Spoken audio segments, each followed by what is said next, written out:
समेट लो, प्रवीण हो बहुत जल्दी समेट लो, मंद हो धीरे धीरे समेट लो, निकृष्ट हो समेट ही नहीं पाओगे, काल तुम्हें समेट लेगा। हमारी बात को समझ जाओ, कोई आ नहीं तुम्हारा, तुम नहीं हो किसी के, बस तुम एक अपने कर्तव्य को करने के लिए आए हो। तुम्हारा एक कर्तव्य है जो किसी जन्म में नहीं हुआ, भगवत प्राप्ति, भगवत प्रेम प्राप्ति। और सब कर्तव्य लाखों बार निर्वाह कर चुके हो, उन कर्तव्यों की ताकत नहीं कि आवागमन से रोक सके। आवागमन के चक्र को रोकने की ताकत एकमात्र भजन में है। जितना आप प्रिया प्रीतम का नाम जप करेंगे, लीला गुण गायन करेंगे, उनसे अपनापन होगा, सबकी ममता हटेगी, तभी भगवत तत्व का बोध या प्रेम प्राप्ति होती है। ऐसा सुख मिलेगा जो उन्माद पैदा कर देगा। तैयार हो, पहले दुख भोगना है, फिर अपार सुख है। क्यों कहा कि दुख भोगना है? क्योंकि दुखालय संसार में आए हैं। जब भगवान अवतरित होते हैं तो लीला में भी दिखाई देता है बड़ा वियोग, बड़ा संयोग, बड़ा दुखद, बड़ा सुखद समय। एक समान तो बाहरी परिस्थिति में नहीं दिखाई दिया, अंतर में तो एक ही है, एक समान है, सम है, पर व्यवहार में कभी संयोग, कभी वियोग, कभी दुखद परिस्थिति, कभी आनंदमयी परिस्थिति। जब ईश्वर के अवतार लेने पर ऐसा है तो फिर मनुष्य, जब आप मनुष्य रूप में आए हैं, साधना में लगे हैं, तो दुख आएगा। दुख और महादुख, महादुख असाध्य, किसी भी तरह से टलने वाला नहीं है, भोगना ही भोगना है। साधारण दुख अलग होते हैं, महादुख जब तक जीवित रहोगे भोगना ही पड़ेगा। मतलब मृत्यु ही है इसकी औषधि, दूसरा उपाय नहीं।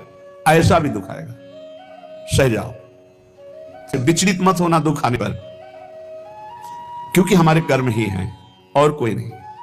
हमारे ही कर्म हैं जिनको हमें भोगना ही पड़ेगा। तो हिम्मत कर लो, कमर कस लो, चलो इस मार्ग में। जैसे अभी आपको कोई दुख नहीं, कोई परिस्थिति बिगड़ी नहीं, बड़े आनंद से समय कट रहा है, बिल्कुल होश में हो जाओ। आगे आने वाला समय है। एक भगत जी से जब हम बात करते तो उनसे कहते भजन करो, तो हाँ हाँ ऐसा करो, हाँ हाँ। अब जब गिरा समस्या का तो होश उड़ गए, चेहरा उड़, वो शांति, वो प्रसन्नता, सब गायब। क्यों?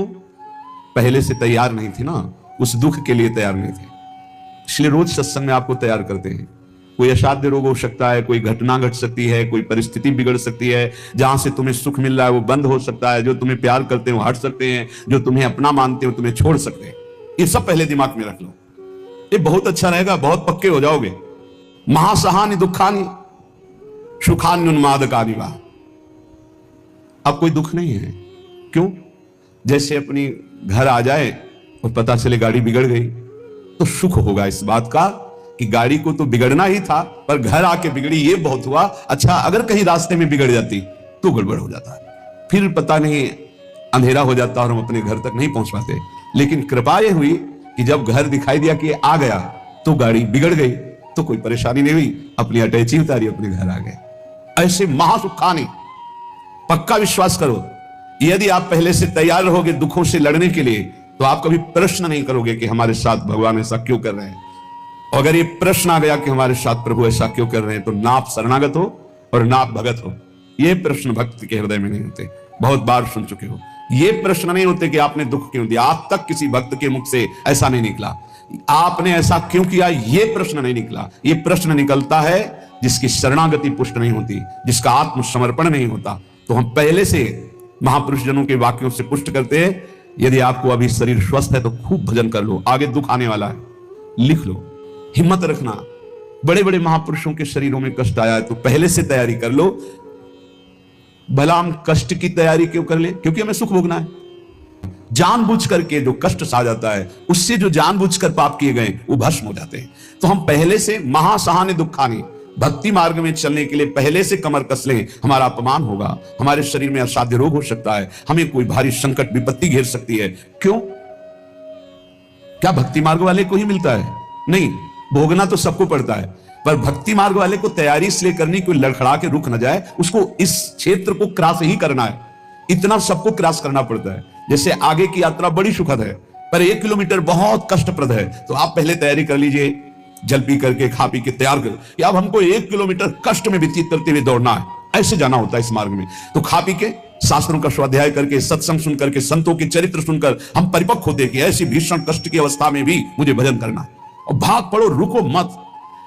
देखो, अगर इस मार्ग में तुम्हें जीतना है तो एक जिद्दी स्वभाव बनाना होगा, ये हमारे अनुभव की बात है। बड़े महापुरुषों के जीवन दिनचर्या को देखकर उसी का नकल करने की कोशिश की, अनुसरण करने की कोशिश की कि वैसे चलना है। कैसी भी परिस्थिति हो हमारी दिनचर्या नहीं टूटनी चाहिए, बस आप जीत जाओगे। जरा सा कुछ शरीर में होता है तो कहां है वो, दिखाई नहीं, थोड़ा शरीर अस्वस्थ है, ये विषयी पुरुषों का होता है।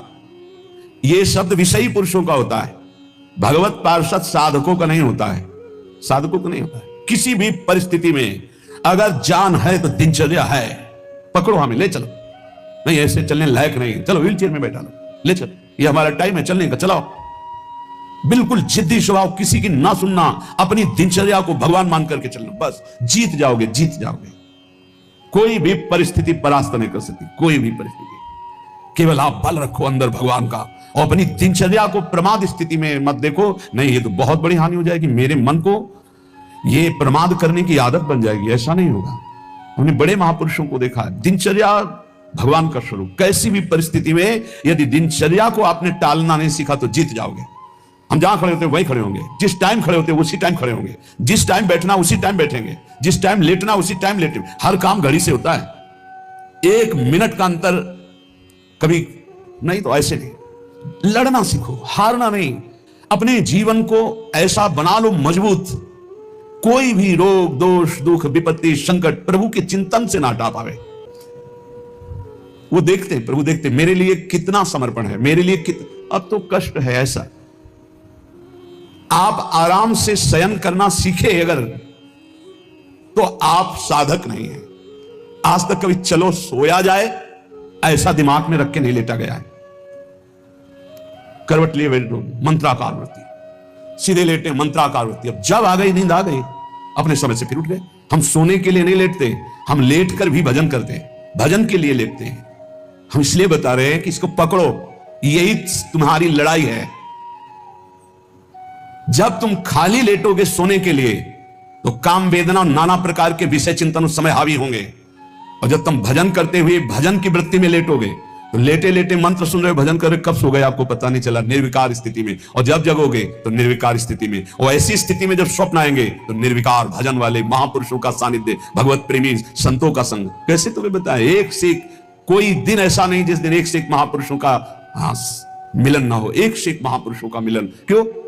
भगवान सब रूपों में, उन्हीं की शरण में, उन्हीं का निरंतर चिंतन है, तो वो अपने भक्त का मनोरंजन करते हैं। भक्तों का मनोरंजन किससे होता है? भगवान से।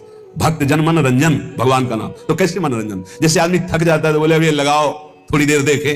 तो भक्त को विश्राम देने के लिए भगवान क्या करते? स्वप्न में अपनी दिव्य लीलाएं, कभी किसी भक्त का सानिध्य, कभी वो जगह परमानंद में डूब रहा है, आज तो हमें कबीरदास जी के दर्शन हुए, आज तो हमें महापुरुष के, आज राधा बाबा के दर्शन, एकदम आनंद मगन। आज तो प्रभु देखो कैसी लीला दिखाई, बड़े बड़े दिव्य भाव। कब? जब शयन करने के लिए शयन नहीं कर रहे, भजन करते हुए शयन कर रहे। जितना हमारा समय है लेटने का उतना ही समय है, उसके अलावा नहीं। थक गए होगे आप, लेट जाओ। आसपास जैसे सेवा में जो रहते हैं, हाँ ठीक लेट जाएंगे, अभी 35 मिनट है लेटने वाले समय को। फिर खड़े हुए 4 कदम चल के आए, फिर बैठ गए, आप पूरा हो जाए, हाँ बिल्कुल समय हो गया। कांटे पे समय आया लेट गए, कांटे पे समय आया उठ गए। इससे आपको वो पावर मिलेगा जो आपको परास्त नहीं कर सकता। जब साधक ये सुनते हैं कि थोड़ा स्वास्थ्य, आज हम उपस्थिति इसलिए दे रहे हैं, साधक का मतलब होता है कि उठ के चल ना पावे तो ए भाई हाथ जोड़ो 2 जनों से, हमको उठा के वहां ले चलो। उपस्थिति अनिवार्य है, हम वहां उपस्थित रहेंगे, हमारा ये समय उपस्थित रहने का है। बैठ नहीं पाएंगे तो सीढ़ी में लेट के सुनेंगे, लेकिन हम वहां उपस्थित रहेंगे। ऐसा जब जिद्दी स्वभाव होता है तब माया मां की तरह दुलार करती कहती निकल जाओ। तो महासहानि दुखानि, ऐसे किसी के विषय में अगर जानना है तो या तो सोई जाने जे देव जनाई, और या हर समय रात दिन उनके साथ रहो तो जान सकते हो। बाहर से तो आप केवल कुछ समय के दृश्य को देखोगे, अपनी बुद्धि के तराजू में तोलोगे तो तुम्हारी बुद्धि कितनी है वो तुम हरी जाने। महासहानि दुखानि, ये शब्द बहुत अमृत है। यदि ऊपर उठना है तो इस शब्द को गले लगाना पड़ेगा। भगवत मार्ग में चलना है तो इस शब्द को गले लगाना पड़ेगा। महासहानि दुखानि। तब आगे आएगा सुखान्युन्माद का निवा, महान उन्माद प्रकट करने वाला सुख मिलेगा।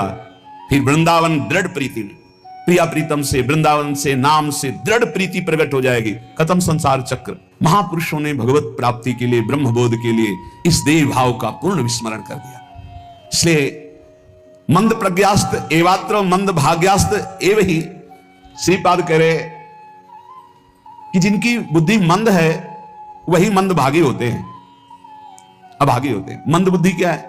हम इसके बिना तो नहीं रह सकते, हम इसके बिना तो नहीं जी सकते, हमको तो ये चाहिए, ये मंद बुद्धि। अरे तू भगवान का विनाशी अंश है, तेरे को कुछ नहीं चाहिए प्यारे, तू शरीर भाव में स्थित हो गया इसलिए चाहिए, कुछ नहीं चाहिए। जिस दिन जो ठान लेगा वैसे ही होगा।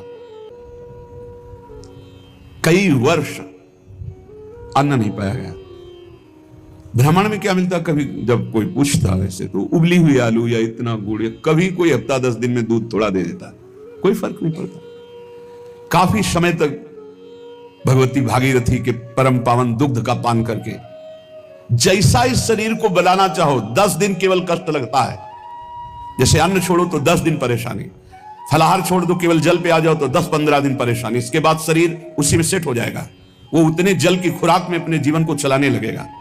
घबराते हो केवल कैसे कैसे चल सकता है, सब सहन करने की कोशिश करो, सब सह लोगे। सच्ची मानिए, ये अच्छे अच्छे पदार्थ खाकर सुविधाजनक जीवन व्यतीत करके वो उच्च कोटि की अध्यात्म की ऊंचाई बहुत कठिन है, बहुत कठिन है। लालसा तो बहुत ऊंची करते हैं, लेकिन आचरण हमारे अगर ठीक नहीं है, हमारी वैसी लालसा के अनुसार साधना नहीं है, वैसे हम चल नहीं रहे, तो कैसे लालसा पूर्ण होगी? समझो पहले। देहूति जैसी पत्नी के लिए 10,000 वर्ष तक करदम जी को तपस्या करनी पड़ी थी। भगवान प्रकट हुए थे, तब महाराज आदि सम्राट मनुष्य रूपा से प्रकट हुई देहूति जी, और भगवान कपिल देव जी जैसे पुत्र प्रकट हुए। तपस्या, भजन। बोले जो मंद बुद्धि वाले हैं, अच्छा खाने को मिल रहा है, सुविधाजनक रहने को मिल रहा है, दिन कट रहा है, दिन काटने के लिए मिला है। अरे एक एक मिनट सार्थक करने के लिए, काटने के लिए नहीं। दांती पीस के भजन होता है।